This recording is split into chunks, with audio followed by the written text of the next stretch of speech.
জনাব আরিফ থেকে আপনার কাছে একটু জানতে চাই, স্যার কিয়ার স্টারমার দেখা করলেন না, এখনো পাননি, যেহেতু আমরা ধরে নিচ্ছি তার সাথে বৈঠকটি হচ্ছে না, হলে আমরা জানাবো।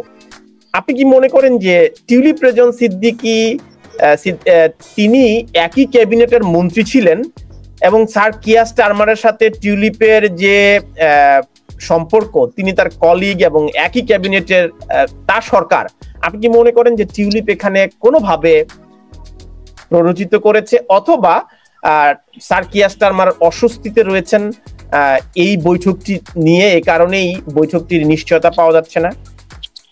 আমার কাছে মনে হয় না যে টিউলিপ সিদ্দিক এটাকে প্রভাবিত করার মতো অবস্থা আছেন।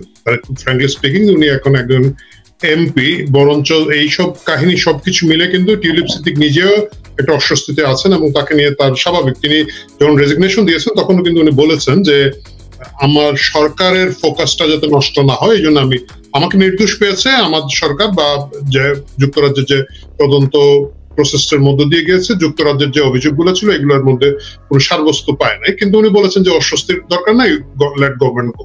আমার কাছে মনে হয় না যে টিউলিপ সিদ্দিক এই জায়গায় করবেন, করলে যেটা হতো যে একটু আগে রাজ্জাকি ভাই যেটা বলেছেন, তাহলে উনি একদম বিলো থাকতেন, চুপ থাকতেন, মানে ডক্টর ইউনূস এসেছেন চলে গেছেন, এই বিষয়ে হয়তো এই 5 দিন উনি মানে কোনো মিডিয়া ফেসই করতেন না, আমার ধারণা। উনি এটা করেন নাই। কিন্তু আপনি যদি স্টারমার্কের জায়গা থেকে দেখেন, এটা কিন্তু আমার কাছে মনে হচ্ছে অবশ্যই তার জন্য একটা অস্বস্তিকর ব্যাপার, কারণ এটা খুব পরিষ্কার, মানে আপনি যেভাবে বলেন যে আইদার আপনাকে স্বীকার করতে হবে যে এরা এতই অদক্ষ, এতই অযোগ্য, এতই মানে কিছুই পারে না, যে একটা মেইল করে একটা লোকে বলতে পারে না তোর মামলা, মানে আমি সরকার বলতে এখানে দুদককে বলছি, ঠিক আছে? দুদক আপনার বিরুদ্ধে একটা অভিযোগ দিয়েছে, ফরমালি তো তাকে অভিযোগটা কোর্টে রেজ করতে হচ্ছে, তাই না? এবং তাকে একটা আইন প্রসেসের মধ্যে যেতে হচ্ছে, যখন যাচ্ছেন এটা কোনোভাবেই আমরা পৌঁছাইতে পারলাম না, মিডিয়া শুনেছে, ও তুই শুনছস, তুই এসে করে দিয়ে যা। আপনাকে মনে রাখতে হবে যে she is not a Bangladeshi citizen, she has a tie family tie with Bangladesh, that's different thing. উনি একটা বিদেশি নাগরিক, তাকে তো আমাদের একটা মিনিমাম প্রসেস জানাইতে হবে। ব্রিটিশ নাগরিককে যদি আপনি অন্য একটি দেশের মামলার মুখোমুখি করতে চান, তাহলে ব্রিটিশ আদালতে তাকে আত্মপক্ষ করতে সমর্থন দিতে হবে, এক্সট্রাডাইট করতে হবে, সেটা আইনের ব্যাপার, সেটা আইনের ব্যাপার, আইনি প্রক্রিয়ার মধ্যে যেতে হবে। কিছুই না করলে I'll deliver a summon or something the British High Commission in Dhaka, বারিধারায়। আমার ধারণা সরকার জানে এটা কোথায়, ঠিক আছে? মানে এটলিস্ট এইটুকু আশা করি আমি। তো তারা ওইখানে নিয়ে একটা দিতে পারে যে তোমাদের একটা নাগরিকেরকে আমি খুঁজতেছি, এ তো আমাদের এখানে এরকম দুর্নীতি করছে, এইটা করছে, ওইটা করছে, এই যে আমার শত শত অভিযোগ। তুমি আমার দেশে আছো, তুমি তোমার নাগরিককে হয় পাঠাও বা তার কাছে পাঠাও, চিঠি পাঠাও, আমি জানি না, আমি ওর ঠিকানা বাইরে, তুমি খুঁজে বের করো, শি ইজ অ্যান এমপি। সেটা আমার কাছে মনে হয় না যে এটা হচ্ছে আসলে টিউলিপ সিদ্দিক যেভাবে বলেছেন, এটা আসলে মিডিয়া ট্রায়ালের জন্য করা হচ্ছে, এবং টিউলিপ সিদ্দিক এখন যেটা করেছেন, ডক্টর ইউনূসকে দাওয়াত দিয়েছেন যে আসো তোমার সাথে কথা বলে, এইটাও এক ধরনের পাল্টা মিডিয়া পলিটিক্যাল স্ট্র্যাটেজি, এবং সেই স্ট্র্যাটেজি আপনি এবং আমি আমরা দুজনেই জানি যে যোগ করে জনাব আরিফ জেপতিক, সাধারণত প্রোটোকল অনুযায়ী প্রফেসর ডক্টর ইউনূস তো বাংলাদেশের সরকার প্রধান, তাই না? তো সরকার প্রধানের সাথে সাধারণত এমপি বা মন্ত্রীরা তার হোটেলে গিয়ে, যেই হোটেল থাকেন, আমাকে শেষ করতে দেন জনাব আরিফ জেপতিক, হোটেলটি হচ্ছে বাংলাদেশ সরকারের বাসভবন। এখন লন্ডনের ডরচেস্টার হোটেলে আছেন প্রফেসর ডক্টর ইউনূস, এটি বাংলাদেশ সরকারের এখন বাসভবন। সেখানে গিয়ে টিউলিপ সিদ্দিকী দেখা করবার জন্য একটা সুযোগ চাইতে পারতেন বা অ্যাপয়েন্টমেন্ট চাইতে পারতেন। এর আগে প্রধানমন্ত্রী শেখ হাসিনা যখন লন্ডনে এসেছেন, স্যার কিয়ার স্টারমার বিরোধী দলীয় নেতা হিসেবে শেখ হাসিনার সাথে তার হোটেলে দেখা করেছেন। তো টিউলিপ হোটেলে দেখা না করে পার্লামেন্টে আসো, আমার সাথে বসো, এটা কতটুকু আসলে প্রোটোকল মেনে করা হয়েছে? এটা কি রাজনীতি? এগুলো তো প্রোটোকলের মামলা না। Let's call spade is a spade, ঠিক আছে? তুমি আমার বিরুদ্ধে একটা তথাকথিত মামলা করছো, মানে আমি আমার ব্যক্তিগত কথা বলি, আমি কালারকণ্ঠে কাজ করবো, আমার বিরুদ্ধে 2001 সালে বরগুনাতে একটা মামলা হলো। বিশ্বাস করে আমি জীবনে বরগুনাতে যাই নাই, হ্যাঁ, এবং খুব একটা উদ্ভট মামলা। এটার মূল কারণটা কি, যে রিপোর্টটা গিয়েছে এটা আমার হাতের মধ্য দিয়ে গিয়েছে, এবং তারা জেনেছে, তারা কিন্তু আমাকে ব্যক্তিগতভাবে চিনে না, তারা আমাকে জেনেছে, এবং সংশ্লিষ্ট রিপোর্টার সহ এটা আমি একটা পেজ করতাম, রাজনৈতিক একটা 32 পেজের একটা ম্যাগাজিন করতাম, ওইটার মধ্য দিয়ে আমরা দিয়েছি, এটা করলো। তারপরে ধরেন বিভিন্ন সময় আপনি জানেন তানভীর যে বাংলাদেশে আমরা যখন সাংবাদিকতা করি, আমাদের একটা অভ্যস্ততার জায়গা হচ্ছে যে রেগুলার মামলা খেতে হইতো। এইটা এক জিনিস। কিন্তু জিনিসটা হচ্ছে কি, আপনি তো আমাকে কিছু দিবেন। আমি ফেসবুকে দেখলাম যে তানভীর আমার নামে মামলা করছে, এই জন্য আমি কি বাংলাদেশ থেকে লন্ডনে আসবো এখন আপনার সাথে ফেস করতে গেল?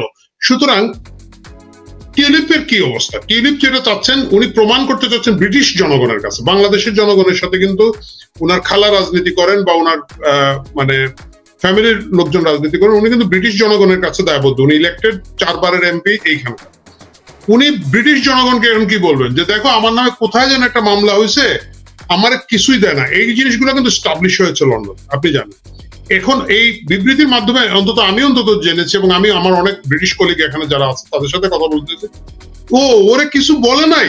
মানে ওরা তো এইভাবে নিবে না, মানে আমরা যেভাবেই দেখি এটা বাঙালি বুদ্ধি দিয়ে তো বাংলাদেশের রাজনীতি হবে। এইখানকার যারা ভোটার আছে সে বলতেছে হোয়াট দ্য হেল, কি বলতেছো? মানে আজকেও আমার সাথে একজনের কথা হয়েছে, আফ্রিকান বংশোদ্ভূত একজন, আড্ডা মারছিলাম দুপুরে, উনি বলছে কি বলো ওনারা কিছু জানায় না, এটা তো ফেয়ার হইলো না। ইউ সি, তো ওনার ভোটারদের কাছে উনি প্রমাণ করতে পেরেছে যে কিসের একটা মামলা হচ্ছে, মিডিয়া ট্রায়াল হচ্ছে। এবং আমি ডক্টর ইউনূস যখন দেশে এসেছিল আমি তাকে মিট করতে চেয়েছিলাম। She raised her point, she made her point, it's a politics. আমি বলে লাভ নাই, এবং আপনি এটাকে মানে অন্যভাবে ডিল করা কিছু নাই। She made her politics. Doctor Yunus, আপনি যেটা বলছেন যে ডক্টর ইউনূস এখন যে হোটেলে আছেন, সেই হোটেলটা হচ্ছে কি তার বাসভবন বা যেভাবে আমরা দেখি এখানের মধ্যে আছেন, as a head of state উনি কিন্তু পাল্টা দাওয়াত দিতে পারতেন যে না ঠিক আছে, thank you for your invitation, আমি তোমার এখানে যেতে পারবো না, তুমি আসো। Did he make this? উনি এটা করবেন না। উনি করবেন না কারণ হচ্ছে টিউলিপ সিদ্দিক যে বোল্ডলি মুভ দিয়েছেন, উনি একবার স্পেসিফিকলি বলেছেন যে বাংলাদেশের সাথে আমার কোনো ইন্টারেস্ট নাই। জনাব তারেক রহমান তো প্রফেসর ডক্টর ইউনূসের সাথে হোটেলেই দেখা করবেন। ঠিক আছে, না তারেক রহমানের পুরো রাজনীতি বাংলাদেশে, তারেক রহমান টিউলিপ চাইলে শারীরিকভাবে মামলা নেই because of his security, because of his মামলা। আপনাকে এটা বুঝতে হবে। তারেক রহমান শারীরিকভাবে বাংলাদেশে, কিন্তু ব্রিটেনে উনি কিন্তু ব্রিটেনের কোনো রাজনীতি করেন না। উনি লেবার পার্টি করেন না, ইউকিপ করেন না, কনজারভেটিভ করেন না, উনি বিএনপি করেন। ওনার 100% dedication to the Bangladesh politics, right? এই জন্য ওনাকে সবকিছু অল পার্টি পার্লামেন্টারি গ্রুপের একাধিক এমপি প্রফেসর ডক্টর ইউনূসের সাথে তার হোটেলে গিয়ে দেখা করেছেন। কে গিয়েছেন, কোন কোন পার্টি থেকে গিয়েছেন আমাকে একটু বলেন। আফসানা বেগম এমপি গিয়েছেন, রূপা হক এমপি গিয়েছেন, রূপা হক লেবার পার্টির এমপি, ব্যারনেস পাওলা মঞ্জিলা উদ্দিন গিয়েছেন, আরো ক্রস পার্টির অনেকেই গেছেন। আমি সেই জায়গাতে অনেক বাকি এমপিদের কথা বলেন না, শুনি আমি নামগুলো বলেন। আমি সবার তালিকা তো আমি কয়েকজনের নাম বললাম।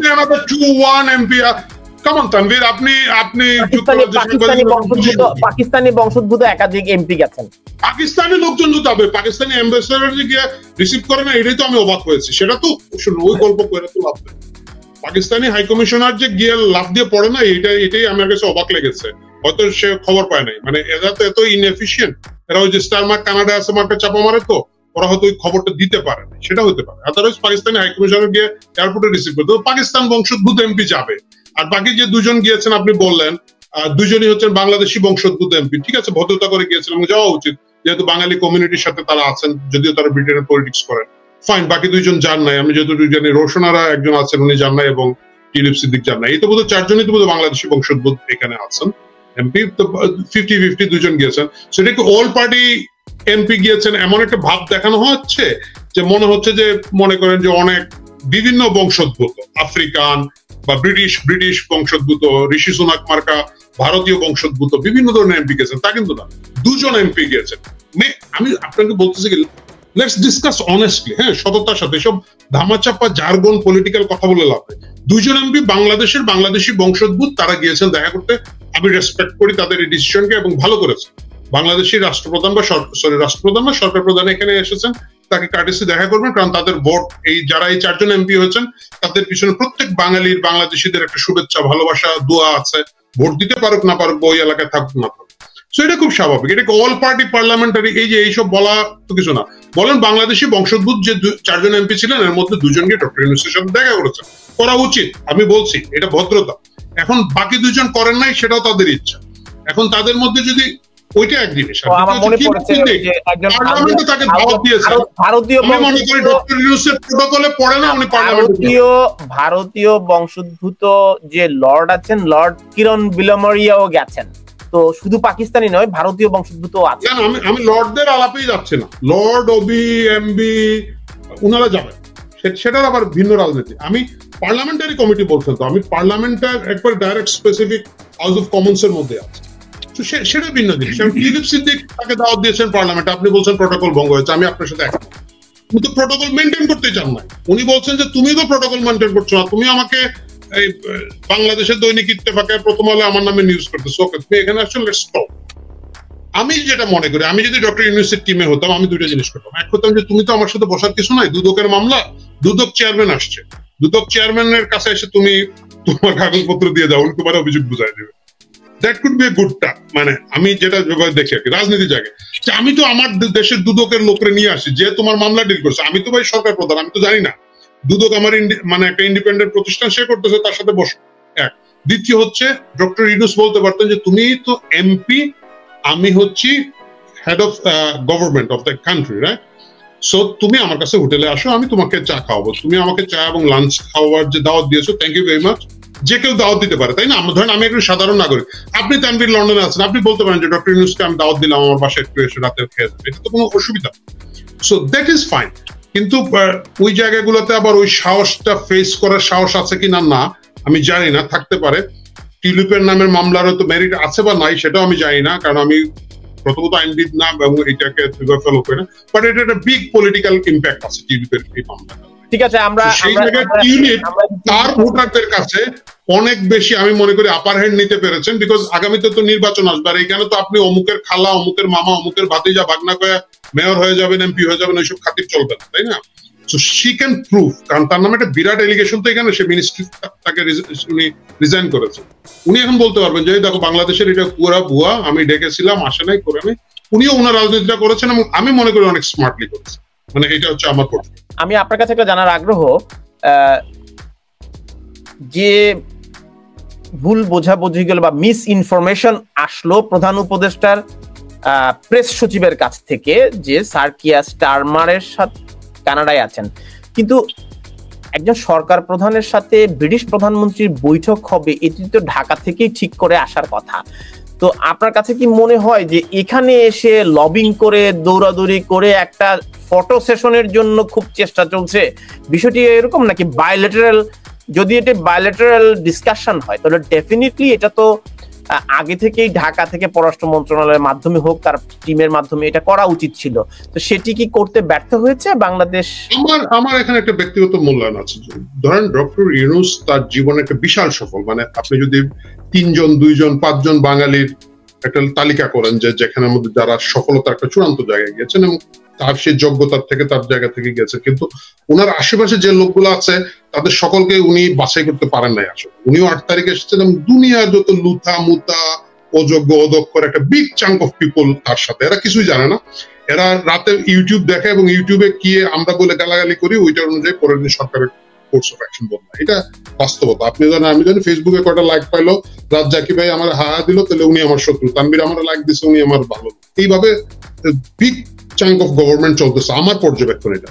সো সেই জায়গায় ওনারা হয়তো জানেই না যে এটা কিভাবে প্রটোকল করতে, মিটিং করতে, এবং এটা আমার কাছে খুব হাস্যকর লেগেছে যে আপনি বাংলাদেশে ব্রিটিশ হাই কমিশন আছে তার সাথে সেট করতে পারতেন এখানে পারতেন, অথবা আপনি বলতে পারতেন যে না, আমি এসেছি পুরস্কার নিতে, আমি এসেছি আমার বাংলাদেশি জনগোষ্ঠীর সাথে কথা বলতে, আমি এসেছি, আই হ্যাভ সাম এজেন্ডা, আমাকে প্রাইম মিনিস্টারের সাথে দেখা করতে হবে তা। কিন্তু আপনি বলতেছেন ও এক এমপি আসছিল আজকে আমার বাসায়, হে কইছে উনি নাকি কানাডা গেছে। ইটস নট লাইক যে চৌধুরী এন্টারপ্রাইজের বাসা ঢাকায় গুলশানে আছে আর আমি গ্রামের লোক আইসা এখানে খবর নিচ্ছি, দারোয়ান বলতেছে স্যার তো আজকে নাই। It doesn't work like that. সমস্যা হচ্ছে প্রচুর লোককে বিভিন্ন জায়গায় নেওয়া হয়েছে গত কয়েক মাসে। মানে আমি এটাকে যে আসলে খুব দোষারোপ করি তা না, হয়তো একটা 15-16 বছরের একটা স্ট্রাকচার যখন ভেঙে পড়ে ওইখানে অনেক অযোগ্য লোক সুযোগে ঢুকে যায়, এবং কারণ এমন এই আন্দোলন বিপ্লব তো খুব সংগঠিত ভাবে যে যারা করেছে তারা মানে অনেকগুলো স্টেক হোল্ডার নিয়ে করেছে, এর মধ্যে উদ্ভট লোক এমন জায়গায় চেয়ারম্যান হয়েছে ওই সংস্থার নামের বানান করতে হবে। আমি সরি টু সে, আমি কাউকে ব্যক্তিগত ধন্যবাদ। আমি একটু জনাব এইটা রেজাল্ট, এটা সরি আমি অনেকক্ষণ কথা বলছি, রাজ্জাকি ভাই